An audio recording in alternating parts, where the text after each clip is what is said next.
Chandrababu Naidu Yeleru phase 2 పనులకు 160 కోట్ల రూపాయలు కేటాయిస్తే జగన్మోహన్ రెడ్డి ప్రభుత్వం వాటిని రద్దు చేయడం వల్లనే వరద ముంపు కారణమని టీడీపీ రాష్ట్ర అధికార ప్రతినిధి పిఠాపురం మాజీ ఎమ్మెల్యే వర్మ అన్నారు. గొల్లప్రోలు మండలంలో వరద ముంపు గురైన పంట పొలాలను ప్రాంతాలను మాజీ ఎమ్మెల్యే వర్మ పార్టీ నాయకులతో కలిసి పర్యటించారు.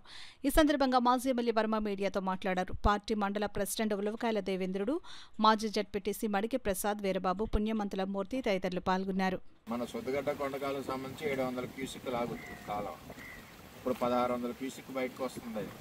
దానివల్ల మునిగిని ఎక్కడికక్కడ అడ్డీల్స్ ఏమున్నాయో అడ్డీల్స్ ఇరిగేషన్ అధికారులు ఎక్కడికక్కడ క్లియర్ చేస్తూ ఉన్నారు, కిందకి సముద్రాన్ని నీళ్ళు వెళ్ళిపోయేలాగా.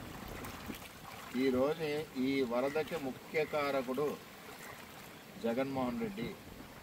ఎంతో కష్టపడి పోరాడి మనం తెచ్చుకున్న ఏలేరు పేస్టు చంద్రబాబు ముఖ్యమంత్రి ఉన్నప్పుడు కొండకాల సుత్తగడ్డ ఆధునీకరణ, గొల్లప్రోలు ఈబీసీ కాలనీ, కంకర్రేవడ్లో, దేవీనగరం, శివాలయ మాన్యం, అలాగే రవణక్కపేట, కొత్తపల్లి మండలం ఏరియా కుంట, పిఠాపురం మండలంలో ప్రస్తుపాడు, బేకు, తాడిపత్తి, గొల్లప్రోలు మండలం ఇవన్నీ కూడా మునిగిపోకుండా ఉండడానికి ఈ డ్రైన్ని వెడల్పు చేసి నేరుగా సముద్రంలో వెళ్ళడానికి చంద్రబాబు నాయుడు గారు ఉన్నప్పుడు 160 కోట్లు ఇచ్చి రవణక్కపేటలో పనులు ప్రారంభించిన దాన్ని జగన్మోహన్ రెడ్డి క్యాన్సిల్ చేశారు.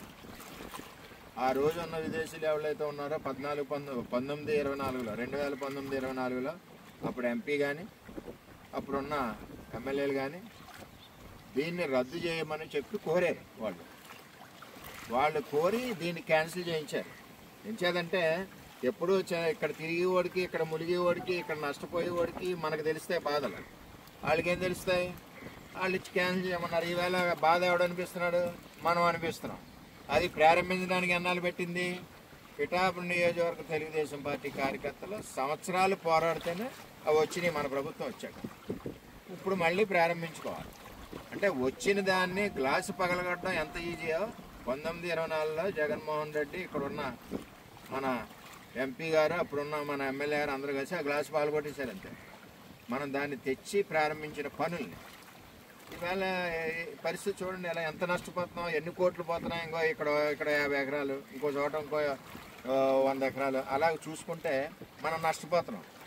అంటే ఇది మీరందరూ ప్రజలు అర్థం చేసుకోవాలి. ఏదేమైనా ఈ ప్రభుత్వంలో, కూటమి ప్రభుత్వంలో చంద్రబాబు నాయుడు గారు కూడా మాట ఇచ్చారు కాబట్టి ఇచ్చిన ప్రకారం దీనిది రెండో ఫేజ్ 2 ఏదైతే ఉందో అది మొదలుపెట్టి కార్యక్రమం చేస్తారు.